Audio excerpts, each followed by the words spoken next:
بسم اللہ الرحمن الرحیم اللہم صلی علی سیدنا و مولانا محمد بارک وسلم صلاۃ و سلاما علیک یا رسول اللہ صلی اللہ تعالی علیہ وآلہ وسلم۔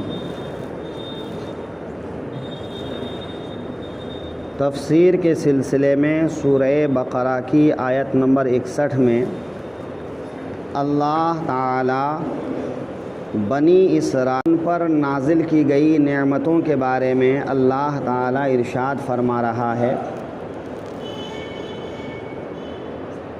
یہ واقعہ میدان تیہ کا ہی ہے کہ جس میں وہ لوگ 40 سال تک محصور ہو کر رہ گئے، تو ان کے کھانے کے لیے منہ اور سلوہ جو ایک غیبی کھانا ان کو ملتا تھا، آسمانی کھانا ملتا تھا، مگر وہ ایک جیسا ہی تھا، یعنی روزانہ ایک ہی قسم کا کھانا۔ تو چونکہ بنی اسرائیل جب مصر میں تھے تو وہ مختلف قسم کے کھانا وہاں کھاتے تھے، ساگ سبزی وغیرہ وغیرہ۔ اب یہاں پر جو ہے وہ ایک ہی قسم کا کھانا ملتا تھا، یا یہ کہ یہاں پر جو کھانا ملتا تھا وہ ہر کسی کو ایک جیسا ملتا تھا، چاہے وہ امیر ہو چاہے وہ غریب ہو۔ تو یہاں امیری اور غریبی کا فرق ختم ہو چکا تھا، اور بنی اسرائیل چاہتے تھے کہ ان کے بیچ میں یہ فاصلہ قائم رہے، اور دنیا بھر میں یہی رسم اور یہی ریت ہے کہ امیر کبھی نہیں چاہتا کہ غریب امیر بن جائے، طاقتور کبھی نہیں چاہتا کہ کمزور طاقتور بن جائے۔ وہ ہمیشہ یہی چاہتے ہیں کہ غریبی اور امیری کے بیچ میں جو فاصلہ ہے یہ فاصلہ قائم رہے، کمزوری اور طاقت کے بیچ میں جو فاصلہ ہے وہ فاصلہ ہمیشہ قائم رہے۔ لیکن اللہ کا قانون ہے کہ انسان برابر ہیں، عدل و انصاف سب کے بیچ میں ایک جیسا ہی ہونا چاہیے۔ تو بنی اسرائیل یہ ایک قسم کے کھانا نہیں چاہتے تھے، وہ چاہتے تھے کہ مختلف دسترخوان ہوں، حسب حیثیت آدمی اپنا اپنا دسترخوان سجائے،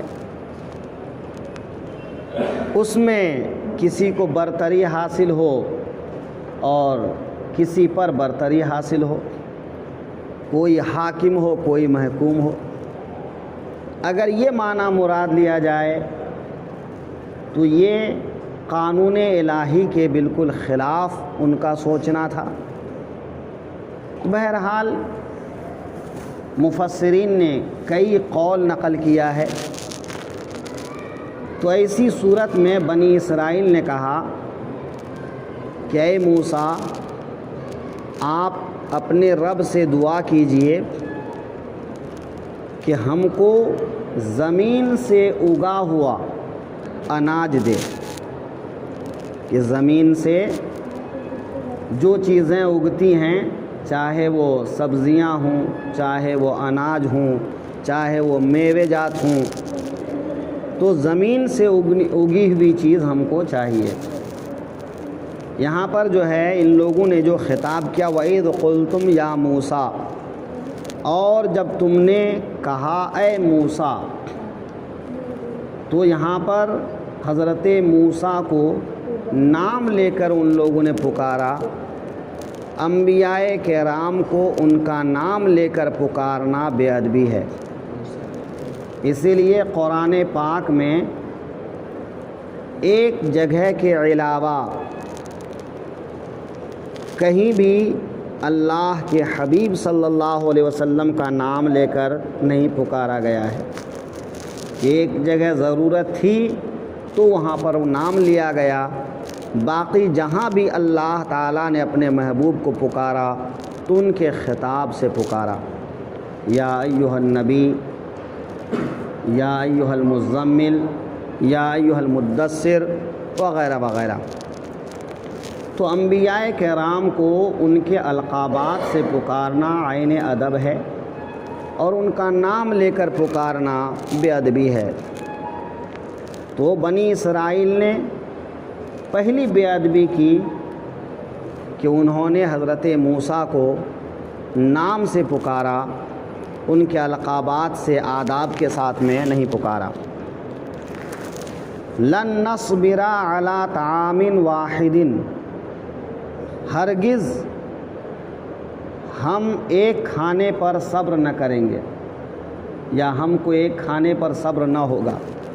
یہاں پر ان لوگوں نے ایک کھانے کے بجائے الگ الگ کھانے کو مانگنے کی جو وجہ بتائی وہ صبر نہ کرنا، کہ ہم سے صبر نہیں ہو رہا، یا ہم صبر نہیں کر سکتے ہیں لیکن نہیں کریں گے۔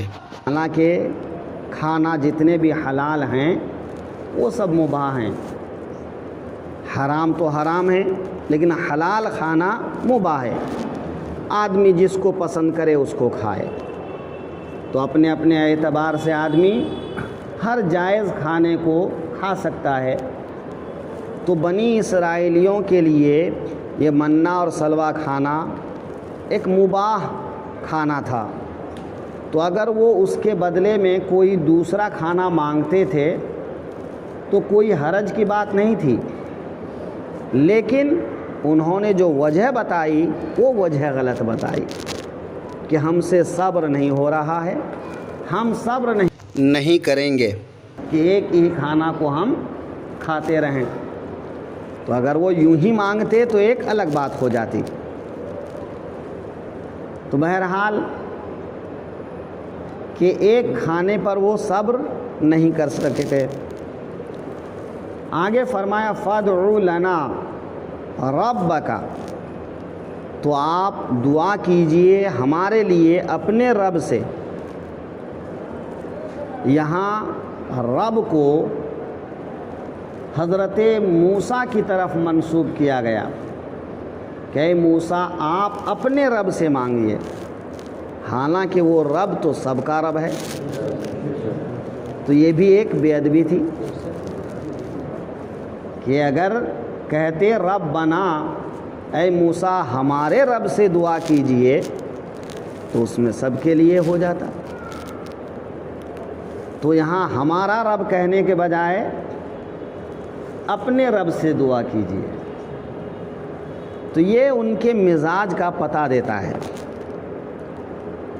اور یہ کہ ہمارے لیے ایسی دعا کیجئے، کیونکہ حضرت موسیٰ اور حضرت ہارون اور ان کے جو خاص لوگ تھے ان کے بارے میں تو ان کو معلوم تھا کہ یہ اللہ کی رضا پر راضی ہیں، یہ کبھی کسی چیز کے بارے میں شکوہ شکایت نہیں کرتے ہیں۔ تو یہ اللہ جو عطا فرماتا ہے اس پر وہ صابر و شاکر ہیں۔ صبر ہم سے نہیں ہوتا ہے، اس لیے کہا کہ ہمارے لیے دعا کیجئے۔ آپ کے لیے تو آپ تو صابر و شاکر ہیں، تو کیا کہا کہ ہمارے لیے دعا کیجئے۔ یہاں ایک بات اور سمجھ میں آئی کہ بنی اسرائیل کو یہ بات معلوم تھی کہ نبی اللہ سے جو دعا کرتے ہیں ان کی دعا فوراً قبول ہوتی ہے، ان کی دعا فوراً قبول ہوتی ہے۔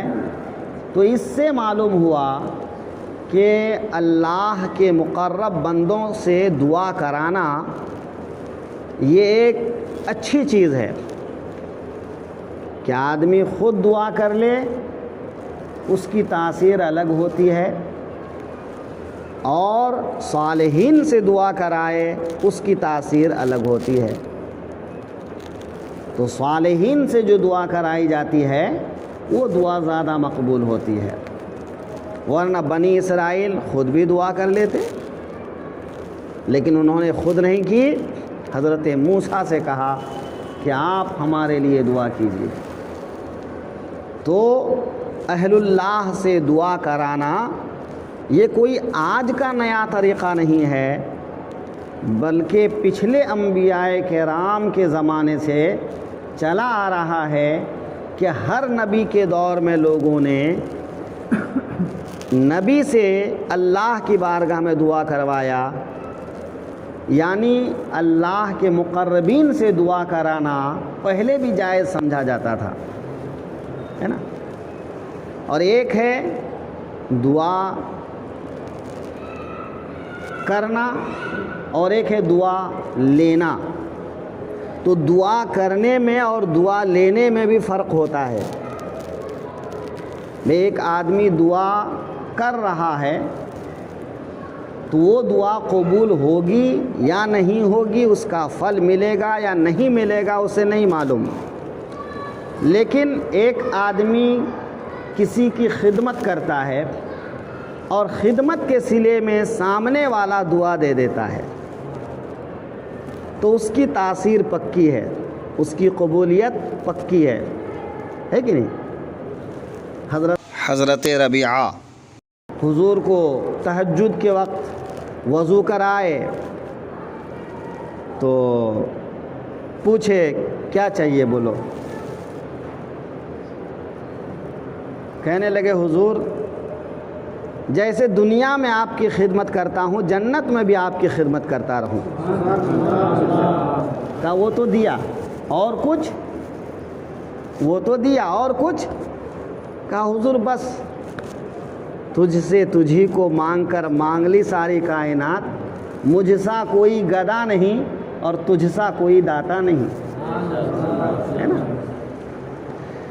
حضرت عثمان نے جیش عسرت کے لیے جو ہے بہت سارا مال دیے۔ میرے آقا نے فرمایا آج کے بعد عثمان جو چاہو سو کرو، اللہ نے تمہارے لیے جنت پکی کر دی۔ حالانکہ حضرت عثمان تو کچھ ایسا کرنے والے نہیں تھے، لیکن میرے آقا اتنا خوش ہوئے کہ فرمانے لگے آج کے بعد تم جو کرو اللہ تمہاری ہر بھول کو معاف فرما دے گا۔ تو آدمی کسی کی خدمت کر کے دعا لے لے، ماں باپ سے کہے دعا کیجئے اور ماں باپ خوش ہو کے دعا کر دیں تو بڑا فرق ہوتا ہے۔ تو انسان کو چاہیے کہ ماں باپ کی خدمت کر کے دعا لے لے، استاد کی خدمت کر کے دعا لے لے، پیر کی خدمت کر کے دعا لے لے، علماء صلحاء کی خدمت کر کے دعا لے لے۔ میرے آقا صلی اللہ علیہ وسلم فرماتے ہیں تم لوگ بے گناہ زبان سے دعا کیا کرو۔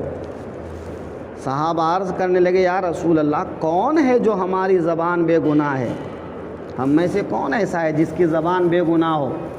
حالانکہ الحمدللہ صحابہ تو پچھلے گناہ سے پاک ہو چکے تھے، اور صحابی بننے کے بعد جان بوجھ کر کوئی گناہ نہیں کرتے تھے،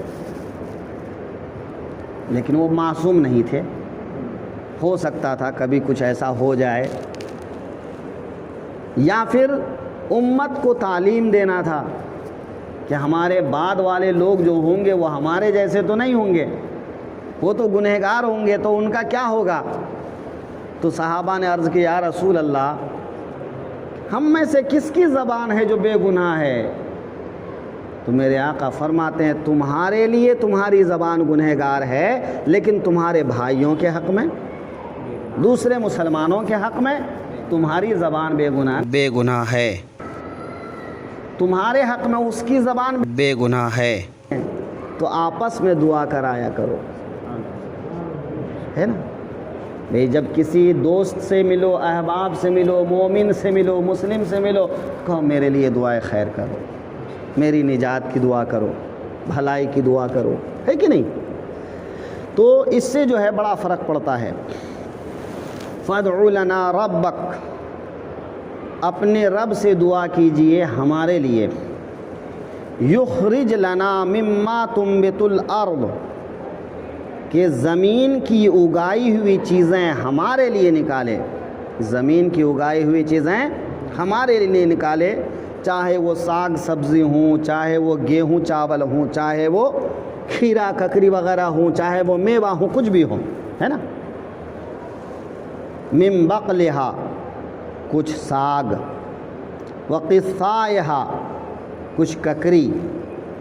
ککری دو طرح کی، ایک تو جسے ہم لوگ کھیرا کہتے ہیں اسے بھی ککری کہتے ہیں، اور ایک یو پی میں اتنی لمبی لمبی ہری ہری ہے نا، تو وہاں زیادہ ملتی ہے یہاں کم ملتی ہے، تو اس کو بھی ککری کہتے ہیں، ہے نا. تو ککری. وفومہا، یہاں پر وفومہا وسومہا فا اور سا دونوں کے ساتھ میں پڑھا گیا ہے. تو فومہا کے معنی ہے گیہوں، اور سومہا کے معنی ہے لہسن. تو آگے چونکہ پیاز کا ذکر آ رہا ہے تو پیاز کے مقابلے میں لہسن زیادہ مناسب ہے، لیکن اگر گیہوں مراد لیا جائے تو بھی ٹھیک ہے چونکہ آگے مسور کا ذکر آ رہا ہے. تو وقصائہا اور ککری، وفومہا اور گیہوں، وعدسہا اور مسور، وبصلہا اور پیاز. تو مطلب کھیرا، ککری وغیرہ وغیرہ یہ سب ترکاریاں. ظاہر سی بات ہے کہ کہاں تو آسمان کا کھانا اور کہاں یہ زمین سے اگا ہوا کھانا، تو دونوں میں بڑا فرق ہے. وہ بنا محنت کے کھانا اور یہ محنت کر کے پھر کھانا. اگر ان لوگوں کی مراد یہ ہو کہ جس طرح آسمان سے منّا سلوا اترتا ہے ایسے ہی زمین سے سبزیاں اگ جائے، ہمیں کاشت کرنے کی ضرورت نہ پڑے، نہ ہمیں زمین جوتنا پڑے، نہ بونا پڑے، نہ کھیتی کرنا پڑے، تو ٹھیک ہے.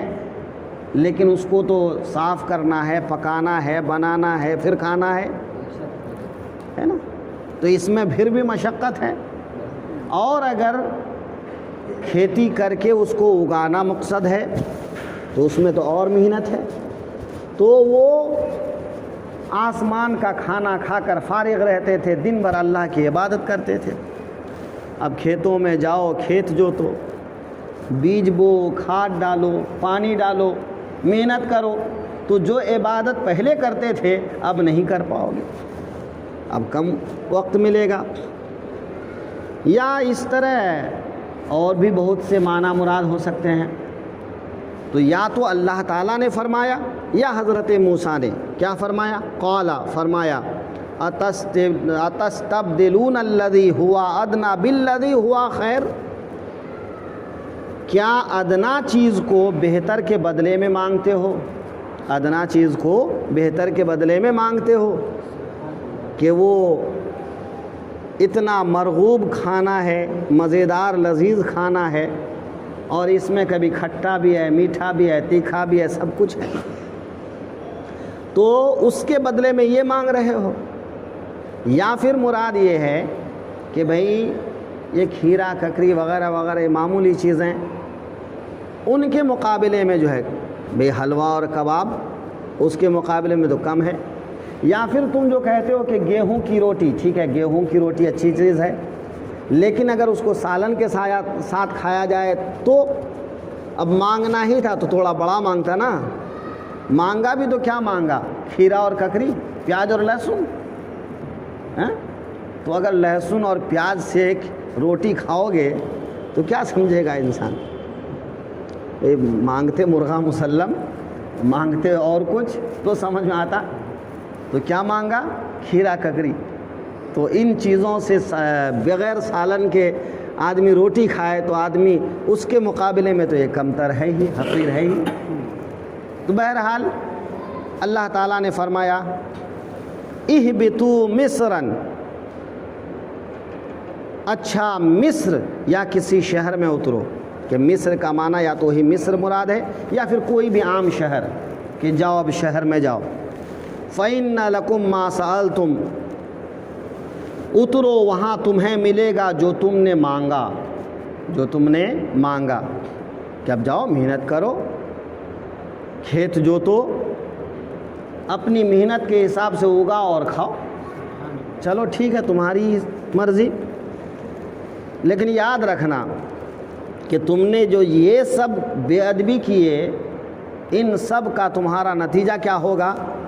وَضُرِبَتْ عَلَيْهِمُ الذِّلَّةُ، کہ ان پر مسلط کر دی گئی، مقرر کر دی گئی ذلت و خواری، رسوائی، کہ اب تک تو تم جو ہے بیٹھے بٹھائے کپڑے تک گندا نہیں ہوتا تھا، اب جاؤ بوجھ ڈھو، گدھا مزدوری کرو، اور پھر یہ کہ تم دنیا کی نظروں میں ذلیل و رسوا ہو کے رہ جاؤ گے۔ اور وہ ہوا، بہت بار ایسا ہوا کہ یہود و نصارہ ذلیل و رسوا ہو کے رہ گئے، بالخصوص یہود، چاہے وہ بخت نصر کا زمانہ ہو، چاہے ان کے پہلے کا رومیوں کا زمانہ ہو، چاہے ان کے پہلے کا زمانہ ہو، کہ ان کو قتل و غارت کر کے تباہ کر کے رکھ دیا۔ اور آج کل تو ایک جو ہے لوگ اب بولنے سے بھی ڈرتے ہیں، ہولوکاسٹ، جو حضرات نیوز یا تاریخ جانتے ہیں وہ ہولوکاسٹ جانتے ہیں کہ ایک جابر شخص، عامر شخص، ہٹلر، اس کے زمانے میں جو یہودیوں کی نسل کشی ہوئی تو کئی لاکھ یہودیوں کو ایک دن میں مارا گیا۔ تو ذلت ان کا پیچھا نہیں چھوڑتی اور قیامت تک نہیں چھوڑے گی، یہ چاہے جتنے بھی ہوشیار ہو جائیں، ایک دن ایسا آئے گا کہ یہ جہاں چھپیں گے، پتھر کے پیچھے چھپ جائیں تو پتھر پکار کر کہے گا دیکھو میرے پیچھے یہودی چھپا ہے، پیڑ کے پیچھے چھپ جائے تو پیڑ کہے گا میرے پیچھے چھپا ہے۔ لیکن ایک جھاڑ ہوگا جس جھاڑ کو یہودیوں کا جھاڑ کہا گیا ہے، غرقد، تو غرقد کا جو پیڑ ہے وہ نہیں بتائے گا، وہ اپنے آپ میں چھپا لے گا۔ اس لیے آج کل پوری دنیا میں جو ہے یہودی غرقد کا پیڑ اگا رہے ہیں اور اس کو لگا رہے ہیں تاکہ جب وہ وقت آئے تو ان پیڑوں کے پیچھے وہ چھپ سکیں۔ تو وہ ڈر ان کے اندر آج بھی موجود ہے کہ ذلت و رسوائی ان کی مقدر ہے۔ تو وَضُرِبَتْ عَلَيْهِمُ الذِّلَّةُ وَالْمَسْكَنَةُ، اور مسکینی، ناداری، محتاجگی تمہاری مقدر کر دی۔ آج یہ پوری دنیا کے مال کے وہ بڑے حیثیت والے لوگ ہیں، مارکیٹ کے وہ بڑے لوگ ہیں، پھر پوری دنیا کی معیشت کو کنٹرول کرتے ہیں، لیکن انہیں اطمینان اور سکون نہیں ہے، انہیں صبر و شکر نہیں ہے۔ پوری دنیا کی معیشت کو اپنے ہاتھ میں رکھنے کے بعد بھی ہر دن ان کو ڈر لگا رہتا ہے کس دن ڈالر ٹوٹے گا اور وہ تباہ اور برباد ہوگا۔ اس لیے جب کبھی کوئی آواز اٹھاتا ہے کہ ڈالر کے علاوہ ہم کو کوئی دوسری کرنسی لانا چاہیے دنیا میں، اسے مروا دیتا ہے۔ جب کبھی کوئی معیشت کی بات کرتا ہے تو اسے دنیا سے ختم کر دیتا ہے۔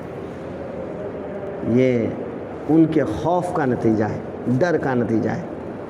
تو مالدار ہو کر بھی وہ مسکین ہے، نادار ہے، ورنہ جو نادار ہے، وہ جو ناداری کا زمانہ تھا وہ تو تھا ہی، لیکن آج دنیا پر کنٹرول کر کے بھی وہ نادار ہے۔ وَبَاءُوا بِغَضَبٍ مِّنَ اللَّهِ، اور خدا کے غضب میں لوٹے کہ تم نے یہ سب کر کے اللہ کے غضب کو دعوت دیا ہے، اپنا ہی نقصان کیا ہے، اللہ کا غضب تو آ کر رہے گا۔ ذَلِكَ بِأَنَّهُمْ كَانُوا يَكْفُرُونَ بِآيَاتِ اللَّهِ، اور یہ اس لیے ہے کہ وہ اللہ کی آیتوں کو جھٹلاتے تھے، اللہ کی آیتوں کو جھٹلاتے تھے، یا تو بار بار حضرت موسیٰ کی نافرمانی کرنے کی وجہ سے کہ جب وہ حضرت موسیٰ کے ذریعے سے بہت سے معجزات کو دیکھتے پھر مکر جاتے، تو اس طرح سے اللہ کی آیتوں کا انکار کرتے تھے، یا یہ کہ حضرت موسیٰ علیہ السلام کے بعد میں ان میں بہت سے منکرین پیدا ہوئے تو اس لحاظ سے اللہ کی آیتوں کو انکار کرتے تھے، اور ان کی نافرمانی کا یہ عالم ہو گیا وَيَقْتُلُونَ النَّبِيِّينَ بِغَيْرِ الْحَقِّ، اور انبیاء کو ناحق شہید کرتے تھے کہ حضرت یحییٰ، حضرت زکریا وغیرہ انبیاء کرام کو ان لوگوں نے قتل کیا، شہید کیا۔ تو بتائیے کہ ایسی قوم جو نافرمانی کی اس انتہا کو پہنچ جائے کہ اپنے رہنماؤں کو شہید کر دے، اپنے نبیوں کو شہید کر دے، تو ان کی مقدر میں ذلت و رسوائی نہیں ہوگی تو کیا ہوگی؟ اس لیے آج امت مصطفیٰ کے لیے پیغام ہے، نبی کی عزت کرو، نبی کا احترام کرو، نبی کا حکم مانو۔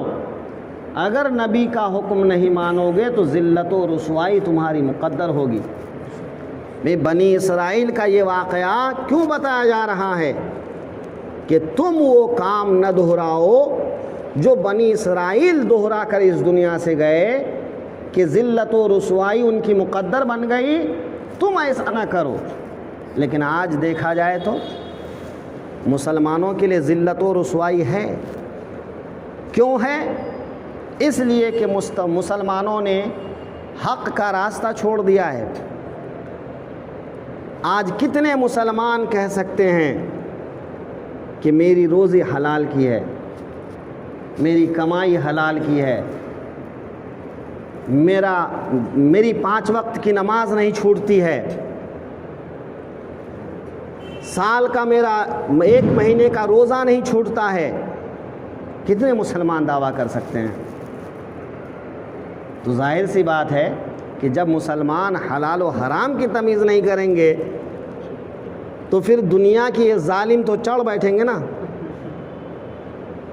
تو وہی ہو رہا ہے کہ آج اتنے ممالک ہونے کے بعد بھی ٹکڑوں میں بکھرے ہوئے ہیں، اور ہر کوئی چاہتا ہے کہ وہ راضی ہو جائے تو ہمارا کام بن جائے، یہ راضی ہو جائے تو ہمارا کام بن جائے، ایک دھڑے میں آتے نہیں۔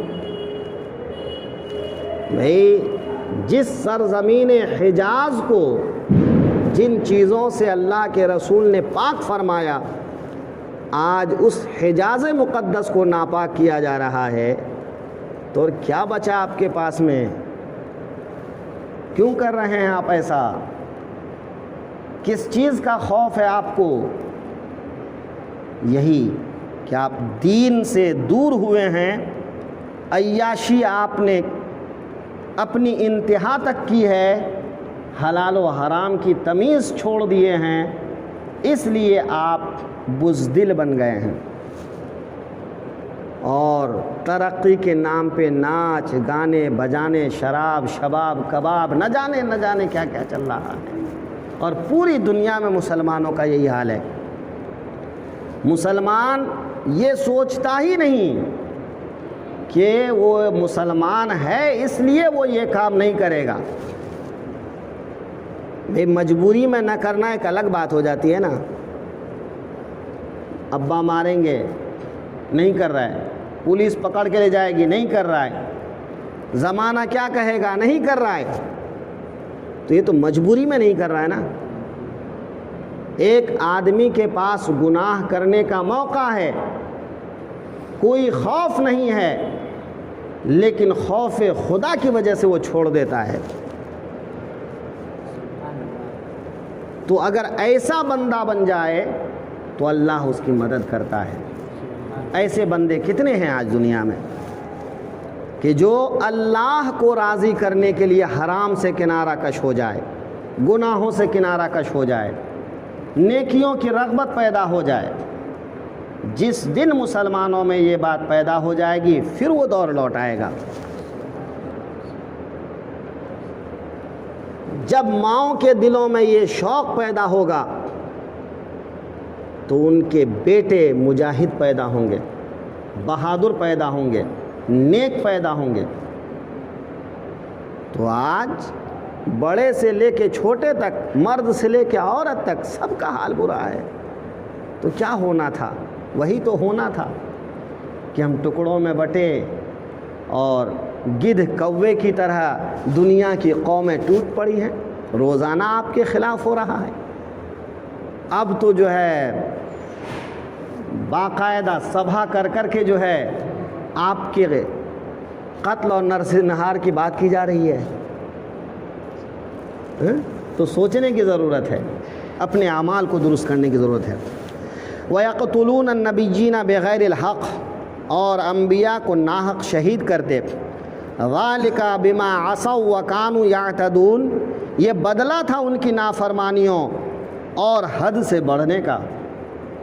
تو اس آیت سے پتہ چلا کہ جب کوئی قوم نافرمان ہو جاتی ہے تو اللہ تعالیٰ ان کو اسی طرح سے سزا دیتا ہے۔ اس لیے نافرمانی سے بچنا، فرما برداری کرنا، یہ مسلمانوں کی اولین ترجیحات میں سے ہونا چاہیے۔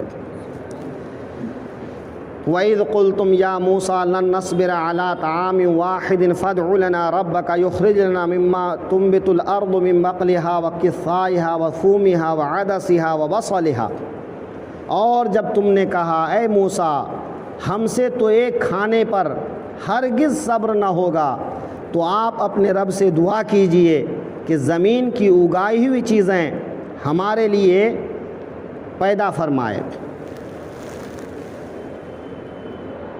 کچھ ساگ اور ککری اور گیہوں اور مسور اور پیاز۔ قال تستبدلون الذی ہوا ادنی بالذی ہوا خیر، فرمایا کیا ادنا چیزوں کو بہتر کے بدلے مانگتے ہو؟ اہبطوا مصرا فإن لکم ما سألتم، اچھا مصر یا کسی شہر میں اترو، وہاں تمہیں ملے گا جو تم نے مانگا۔ وضربت علیہم الذلۃ والمسکنۃ وباءوا بغضب من اللہ، اور ان پر مقرر کر دی گئی خواری اور ناداری اور خدا کے غضب میں لوٹے۔ ذالک بانہم کانوا یکفرون بآیات اللہ، یہ بدلہ تھا ان کا، یہ بدلہ تھا اس کا کہ وہ اللہ کی آیتوں کا انکار کرتے۔ وَيَقْتُلُونَ النَّبِيِّينَ بِغَيْرِ الْحَقِّ، اور انبیاء کو ناحق شہید کرتے۔ ذَلِكَ بِمَا عَصَوْا وَكَانُوا يَعْتَدُونَ، یہ بدلہ تھا ان کی نافرمانیوں اور حد سے بڑھنے کا۔